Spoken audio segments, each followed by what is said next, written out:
Again, lahat po ng sasabihin ko po dito ay nakabase lang po to sa ilang taon ko na baguhan lang din po ako magkambing. Hindi po unlike po dun sa iba na sobrang mga well-known breeders na sobrang tagal na. Ito based lang sa experience ko. Lahat ng sasabihin ko based sa experience ko, based sa ano yung mga natutunan ko along the process dun sa ilang taon na pagkakambing, pag-aalaga ng kambing. Tulad nyo, tulad sa mga baguhan, ayun, umabot din ako dun sa unang-una is nag-research tayo, anong unang gagawin, nagsimula din sa upgraded ng mga kambing, and then hanggang sa nag-full blood, and then iba't ibang kulay na ng full blood, ang bloodline din kung US o Australian. So, ganyan. So, ito, i-discuss ko to para to mostly doon sa mga nag-message sa akin ng mga katanungan, and then ito po yung mga tanong nyo, nilista ko para somehow magkakaroon po tayo ng clarification doon sa kung ano ba talaga yung mga ano ba yung market, ano ba yung bloodlines, paano ba nagkakapresyuhan sa kambing. Ayun, so unang-una, ako si Jong Sevilla, ang yard ko ay Jong's Not So Backyard. Bali 2020 po ako, pandemic, nag-start ng ano ng kambing, mag-alaga, upgraded una, and then nag pure breed, and then nag full blood. Nag-practice muna ako sa upgraded. Ngayon, ang mga unang tanong is anong tawag dyan? Sir, magkano po ang kambing nyo? Okay, magkano si kambing? Sa akin po kasi, nakabase po ako sa pagpipresyo sa kambing doon sa parents. Kung magkano din yung kuha ko doon sa parents. So doon tayo nagbabase ng presyo. Ako, sa akin, siyempre kung mahal po yung kuha ko doon sa parents, mahal din po talaga yung benta ng kambing. And kung full blood po talaga yung aalagaan nyo, talagang may presyo na po. Iba-iba po ang presyo. Let's say yung traditional, yung pula yung ulo, tapos solid red, iba rin yung presyo ng babae, ng lalaki. Bakit, ang tanong, boss, bakit ang liit-liit pa nung kambing pero ang mahal na? Boss, malaki o maliit lang yan, pareho lang po yan. Kasi mas lalo pang magmamahal pag halimbawa naging ready to breed na, lumaki na sa akin, di mas mahal na po yan. Kasi nung nabili ko po yan, kung ang presyo niya ni 80k ko din po ibebenta. Hindi po ako masyadong tumutubo doon sa pagbebenta. Hindi po ako tumutubo ng solid doon. Kasi natutuwa po ako na marami ding katulad ko before na gustong mag-alaga, no? Ayan. So ang presyo ng kambing magkakaiba. Ang traditional, ang pulang ulo, ang solid red, ang dappled red, ang dappled black and white. Ang mga dappled po ay yung po yung may mga batik-batik. Yun. Kaya sila mahal kasi parang rare nga yung itsura nila. And most sa kanila is galing US yung mga parents, ganyan. So ang mag-i-expect kayo na mahal. Mag-i-expect kayo na mahal kasi lahat po ng breeders namumunan po. Ngayon po yung mga presyuhan po sa mga lalaki, babae at lalaki na lang, in general na lang. So basta full blood, mag-uumpisa ka ng 60. 60. I don't know, 60 ba yung lalaki? Kasi yung kuha ko dati 80 na nung red. So parang may makukuha ka na, galing may mga nakukuha na 40 o 50 na mga traditional, no? So manggagaling na lang tayo to be safe. Manggagaling tayo sa 50 traditional o yung pula yung ulo hanggang sa pinakamahal. So I don't know, siguro mga 50 to 250k. Yun yung mga naintindihan ko na presyo yung mga nakasalamuha ko lang, and ang alam ko meron pang mas sobrang mahal dyan, lalo na pag US na at mga imported na yung mga parents or imported mismo ang kambing. Ngayon sa mga baguhan naman, ang ma-advise, sir, ano po ba ang dapat gawin kapag nagsisimula pa lang? Ang lagi kasing chat is, sir, pangsimula lang po, pangsimula. So sa experience ko nung nagsimula ako, hindi ako bumili ng ganong kamamahal na kambing kasi lalo na wala pa ako experience noon paano mag-alaga, no. So nag-practice muna ako sa medyo mababa lang na bloodline, let's say mga upgraded, and then yun, natuto ako paano mag-alaga sa kanila, pinag-aralan ko, magpaanak, magturok ng vitamins, magpurga, lahat, the way sa pagkain, anong mga klaseng sakit ang meron sa kanila. So, yung pagtuturok, paano ang pagtuturok, tamang pagtuturok, gaano kadami ang ituturok, vitamins, pamurga, may lagnat, may sipon, may ubo. So, lahat po yan natututunan po natin. Along the way matututunan po. Pwede po tayong mag-google and then magtanong po dun sa mga kapwa breeder din po na alam nyo na matagal na. So, nagsishare knowledge lang po sa lahat, no? So ano ba ang mga bloodlines ng kambing? Ito sa pagkakalam ko lang. Ang una, native, yung native natin dito sa Pinas, no? Native, then upgraded. Si upgraded ay or F series ay ito yung native na nakastahan ng mistiso. Let's say, I don't know kung hindi naman full blood.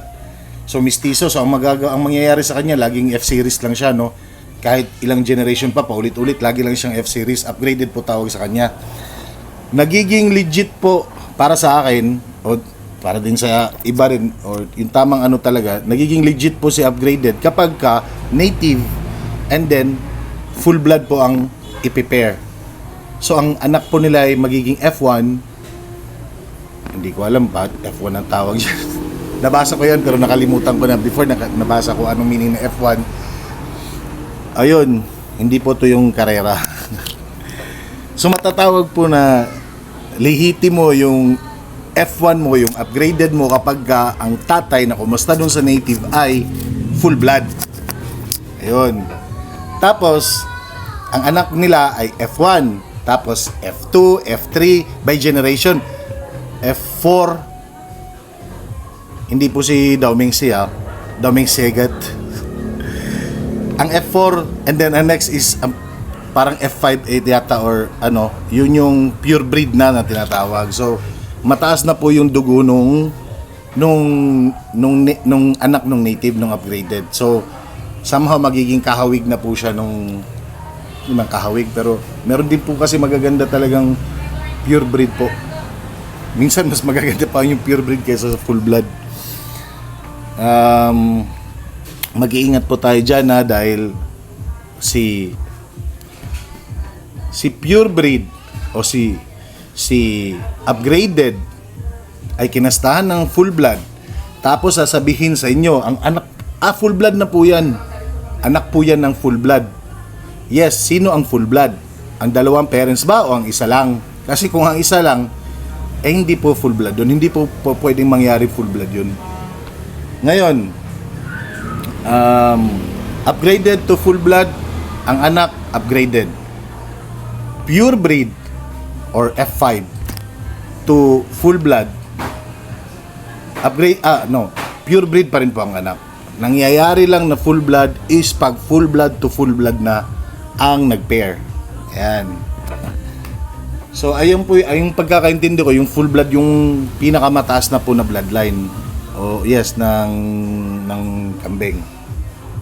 Ito nililinaw ko lang doon sa mga baguhan dahil marami akong na-encounter din na nagtatanong sa akin na boss, sabi niya kasi ganito full blood, tapos pinakita sa akin yung parents. Okay, so yung tatay makikita natin, okay, sige tatay. Pero pag nakita ko yung nanay, hindi naman ako manghuhula o pero mukhang hindi full blood, so dapat tignan nyo muna, no, yung parents, no. Tignan nyo muna yung parents or manghingi kayo ng, mostly naman may mga farm cert naman yan sila eh. Kung kanino galing na farm o kung paanak ba nila, so makikita nila yan. Again wala akong pinapatamaan dito. Ito ay I'm speaking sa kalahatan ng mga nagtatanong sa akin at kung ano lang din yung experience ko. Tapos ito ngayon, boss, ano ba ang need kong i-prepare kapag bumili ako sa inyo ng kambing? Ano po ba ang mga kailangan kong gawin? Boss, unang-una, kailangan nyo po ng tirahan ng kambing. Unang-una, mahal po yung kambing na binili nyo. So mag-i-invest po kayo ng goat house, maglalagay. Hindi naman kailangan mansion yung goat house eh. Basta kailangan safe lang yung kambing. Safe sa ulan, sa hangin, sa mga let's say sa ahas, mga ganyan, sa aso. Tsaka may masisilungan silang maganda kapag umuulan o ano. So kailangan nyo pong i-secure yan. Ngayon, ang gagawin nyo din, mag-aaral din kayo about dun sa mga paano pagka nagkasipon sila, paano pag nagtatae, anong gagawin, anong mga pakain, ano ba yung mga dapat at hindi ipakain ng mga damo. Tapos pag magpapastol, kung ano bang tamang oras ng paglalabas ng mga kambing, kasi may oras po yun dahil nabasa ko po yun dati o naintindihan ko rin sa mga kapwa breeder na hindi po pwedeng ilabas yung kambing ng basa pa po yung, lalo sa umaga, basa pa po yung damo o yung mga kakainin nilang kumpay, kasi mga buhay na buhay po ang mga bakterya doon. Kaya pag afternoon, pag uwi po noon, nagtatai na po. Ayun, syempre problema na naman natin yun. Pag nagtai yan, mababahala ka, manghihina, tatama rin yung kambing, yan. So, kailangan natin maintindihan yun. Para sa akin, unahin nyo po ang lagayan ng kambing, yung bahay po nila. Kasi, bibili ka nun, dapat i-secure mo yun sila para maayos lahat. Ngayon, ang dami nagsasabi, ay boss, ang layo nyo naman pala. Sayang. Okay. Mga bossing, kung talagang trip mong mag-alaga ng kambing, kailangan mong mamuhunan. Ako way back 2020, 2021. So, may pandemic pa. Mahirap makakuha ng biyahe nun. Pero sa sobrang kaadigan ko sa kambing, boss, pag bumibili ako ng Luzon, na experience ko, 16 to 26K ang bayad ko per head ng kambing. Hindi pa full blood yun kasi bago pa nga lang ako. Boss, ganda na kami, sige, bilhin ko yan. So, bibilhin ko na kaagad. Tapos, hindi na ako nag-isip ng shipping noon. Basta babayaran ko kasi gusto ko ngayon kambing eh. Ganon. So, ngayon, ang advice ko naman, boss, kung meron naman pala kayong makukunan na malapit sa inyo, edi yun po ang gawin nyo. Oo. Unang-una, mas makikita nyo po yung bibilin nyo, makikita nyo in person. Okay, ito palang bibilin ko. Sige, nakita ko in person, okay naman yung kalagayan ng kambing. Sige, babayaran ko. Tapos less pa ang shipping. Ngayon, ito naman sa akin, sa Jones Not So Backyard, madami na rin po akong kliyente o napagbentahan from nationwide po, Luzon, Visayas, Mindanao. So, may shipper po tayo niyan. May transport po. Ang ginagamit ko pong transport ay isang kilalang transport din po, and legit at maalaga naman po sa mga kambing. Ayun, J-Jack po ang ginagamit ko na transportation. Yun na Boss John Lloyd Olarte. Ayan, pwede po kayo mag-inquire sa kanya. Door to door po yan. And hindi naman po ganun kamahal yung gamit yung bayad po sa kanya. Unlike before, dun sa nagsisimula ako. Biro nyo, 16K to 26K. Pwede naman palang ngayon, L3 ang gamit, may aircon, door to door, so mas safe na ang kambing, mas mura pa. Ayun. Anytime, pwede kang manghingi ng updates. Oy, boss, nasa na kayo? Musta na yung mga kambing? So, sisendan kanila ng ano. So, dapat ganun yung kunin natin na mga shipper. Meron pang from saan to? From South to North Luzon. Merong sila Raymond Alumno. Yun, yung mga known na mga shipper. And then, alam ko, maayos din naman yung mga singil nila. So, boss, kung malayo po yung kambing ko sa lugar nyo, nasa sa inyo po yan. Alam mo yun? Desisyon nyo po yan kung bibili po kayo. Kasi pag bibili po kayo sa akin, kailangan nyo pong magbayad ng shipping. Ngayon, dahil ako naman reasonableng tao, meron pong, let's say, nagkakabentahan at tumawad po si buyer na, boss, baka naman hati tayo sa shipping. Depende po sa pag-uusap natin. Ayun, so naiintindihan ko naman po na talagang mabigat po sa bulsa and sobrang, let's say, hilig mo lang talaga. So gustong-gusto mo yan, so kailangan mong gastusan yan. Meron akong mga clients o mga customer na naghati kami o sagot ko yung, halimbawa, dalawa yung binili, sagot ko yung isa o siya yung sa isa. So somehow nagko-compensate kayo. Pareho kayo na win-win. Pero talo na ako dahil ako pa rin nagbayad ng shipping. Kung ako bumili, wala naman, ako naman nagbayad. Ngayon, dun pala sa transport, money back po yun. Pag namatay po si kambing along sa biyahe, ibabalik po ni transport po sa inyo yan. Kaya importante po na mag-usap po kayo kung paano, kung transport, paano pag may nangyari, may buhay ito? Paano pag may nangyari hindi maganda sa kambing? Babalikan mo ba ako? Dahil ang dami pong nangyaring ganyan na nalugi si transport, nalugi si buyer. Marami na po, boss. And hindi po natin pwede disclose yung mga bagay na yan. Ngayon, so kayo, dapat mag-ingat kayo lagi. Dapat sisiguraduhin nyo na okay ang lahat. Ngayon, sa mga nagtatanong naman, boss, kumikita ba tayo dyan sa pagkakambing? Okay. Sa totoong usap, kumikita, may kita, pero matagal. Okay? Matagal, syempre mag-aantay ka, magbe-breeding ka, daming gastos, nagkasakit pa, namatay pa, yung mga ganon. Kung may kita, may pagkalugi din. Pero boss, alam mo ba kung bakit nagtatagal ang mga breeder? Marami pong breeder talaga, kahit hirap na, talagang sige, kaya pa yan. Tustos ang tustos doon sa alaga. Bisyo po yung boss eh. Alam mo yon, bisyo mo na, kumikita ka rin, okay kita ka rin. Ngayon, paano kumita doon sa kambing? Depende doon sa pagbebenta mo. Alam mo yon. At yung mga buyer naman kasi, pag nakikita nila na okay yung katawan, maganda yung sitwasyon ng kambing mo, maganda yung bloodline, ito yung parents, hindi po yan magtatanong na marami, bibili na po yan. Kaya kung magkakambing is alagaan po nating mabuti. Tapos pala, boss, kahit pala hirap na tayo sa, let's say, pag-aalaga, medyo mahal ang feeds, vitamins, tapos let's say sinusubok pa tayo ng panahon, may mga sakit yung kambing natin.